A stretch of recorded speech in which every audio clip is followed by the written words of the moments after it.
Assalamualaikum warahmatullahi wabarakatuh. Apa kabar semuanya? Jumpa lagi kita di BMP2 Channel, bahas masalah pertanahan dan perumahan.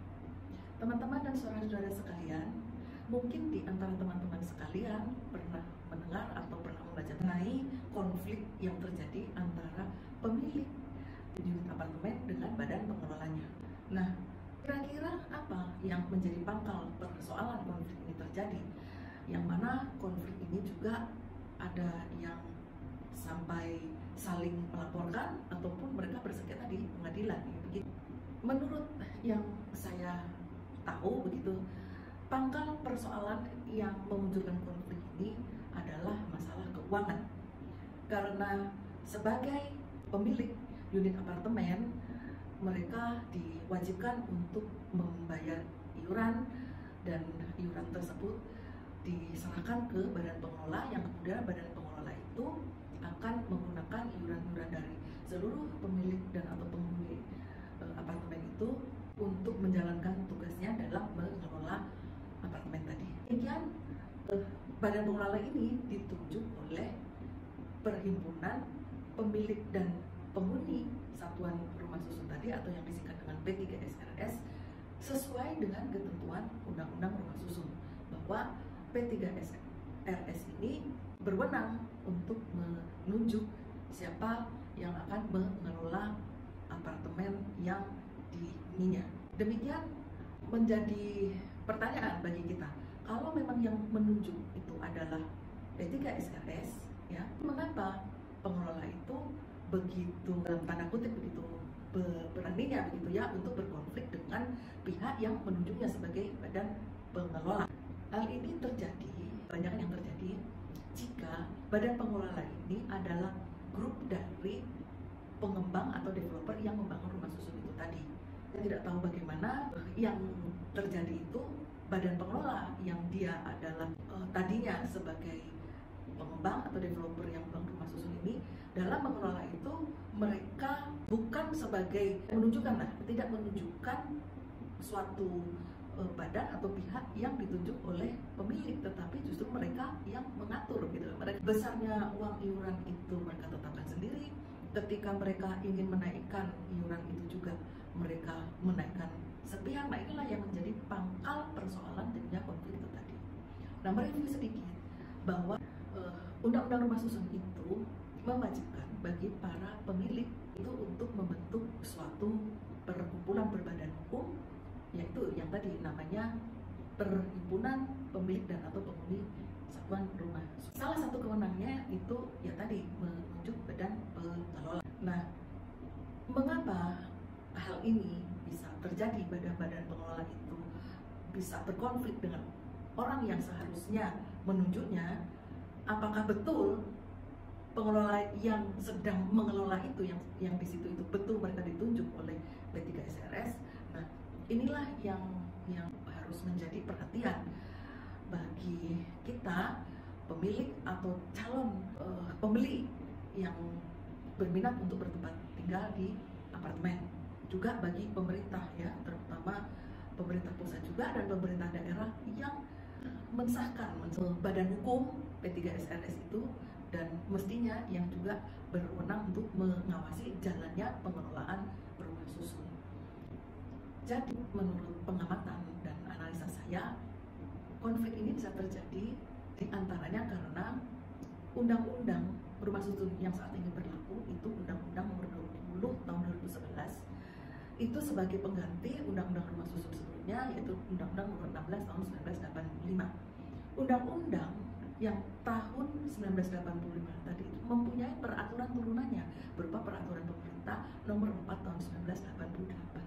Nah, ketika undang-undang yang tahun 1985 ini digantikan oleh undang-undang yang tahun 2011, ternyata undang-undang yang tahun 2011 ini dengan berbagai macam peraturan atau norma-norma di dalamnya yang berbeda atau tambahan-tambahan norma dari yang undang-undang sebelumnya, Undang-Undang 1985, tidak serta-merta diikuti dengan terbitnya peraturan turunannya. Sehingga Undang-Undang 2011 itu peraturan pemerintah yang berlaku yaitu yang tetap yang nomor 4 tahun 1988 yang mestinya itu sudah tidak memadai lagi. Dan dia mengatur undang-undang rumah susun yang baru yang 2011 yang banyak aturan-aturan baru yang diterapkan di situ dibanding dengan yang undang-undang tahun 1985. Nah, ini berlangsung lama sampai baru tahun 2021 itu diterbitkan peraturan pemerintahnya, yaitu peraturan pemerintah nomor 13 tahun 2021 tentang penyelenggaraan rumah susun. Nah, anggap saja karena peraturan yang tidak jelas tadi, karena di dalam undang-undang rumah susun sendiri itu terkait dengan pengelolaan rumah susun itu memang ada norma-norma atau pasal yang memang masih multitafsir gitu ya, yang sebetulnya itu perlu dijabarkan lagi atau dibuat penjelasannya lagi di peraturan turunannya. Tapi karena peraturan turunannya ini tidak segera terbit, maka inilah ada pasal-pasal multitafsir tadi yang kemudian digunakan oleh pengembang menurut penafsirannya sendiri gitu, yang tentunya dia ingin mengambil keuntungan material komersial dari pengelolaan rumah susun itu tadi. Contohnya bahwa di dalam undang-undang rumah susun itu pengembang ini diwajibkan untuk memfasilitasi terbentuknya P3 SRS. Masa memfasilitasi itu adalah 1 tahun sejak penyerahan pertama kali. Nah, kemudian masa 1 tahun ini disebut sebagai masa transisi. Dalam masa transisi, pengelolaan rumah susun itu wajib dilakukan oleh pengembang. Jadi belum, karena P3 SRS-nya belum terbentuk, sehingga ada badan yang mempunyai kewenangan itu, maksudnya belum terbentuk untuk menunjuk badan pengelola. Nah, inilah yang dimanfaatkan oleh pengembang, itu aturan yang tidak jelas ini. Karena yang dinamakan disebut di situ sebagai penyerahan pertama kali itu tidak jelas apakah pada saat penyerahan kunci atau penyerahan sertifikat hak milik atas satuan rumah susun. Pengembang mengartikan penyerahan pertama kali pada waktu itu ya, sebelum ada PP nomor 13 tahun 2021. Pengembang menafsirkan bahwa penyerahan pertama kali itu ya pada saat penyerahan sertifikat SHM, SRS, sertifikat milik atas satuan rumah susun. Jadi ketika pembeli itu menerima penyerahan kunci sampai dengan selesainya sertifikat ini, yang sertifikat itu juga pengembang sendiri yang mengurus. Kenyataannya sertifikat ini juga ada yang selesainya itu lama, ada yang 5 tahun bahkan lebih. Nah, selama kurun waktu itu pengembang mengartikan itu belum dilakukan penyerahan pertama kali, maka dia masih menguasai apartemen itu dalam hal pengelolaan. Nah, inilah yang kemudian hanya menimbulkan konflik itu. Di dalam PP nomor 13 tahun 2021 ini sudah diberikan kejelasan ya, bahwa yang dimaksud penyerahan pertama kali itu adalah pada saat penyerahan kunci. Dan ketika sertifikat hak milik atas satuan rumah susunnya yang diurus oleh pengembang itu belum selesai pemecahannya, maka bukti kepemilikan berupa PPJB, perjanjian pengertian jual beli, itulah sebagai bukti kepemilikan bagi pemilik. Sehingga dengan sudah ditandatanganinya PPJB, sudah diserahkan kuncinya oleh pengembang kepada pemilik, maka terhitung dari saat itu dalam kurun 1 tahun pengembang harus sudah memfasilitasi dan sudah terbentuk P3 SRS-nya, sehingga pengembang itu memang hanya setahun itu ya dia bisa mengelola, walaupun mengelola itu memang merupakan kewajibannya dia ketika P3 SRS ini belum terbentuk. Nah, itulah ketika PP nomor 13 tahun 2021 ini terbit, konflik yang sudah ada sebelumnya ini masih berlangsung, belum selesai-selesai sampai saat ini, karena konflik itu juga dampak kepada hal yang lain, seperti kepada sengketa pengurusan, maksudnya sengketa kepengurusan P3 SRS tadi, sehingga ini menimbulkan apa ya, agak pelik juga konflik yang sudah terjadi, ditambah lagi ada sengketa pengurusan yang sebagiannya mungkin pro kepada pengelola yang pengembang lainnya, sementara yang lainnya ingin memperjuangkan hak-haknya sesuai dengan peraturan perundang-undangan yang berlaku.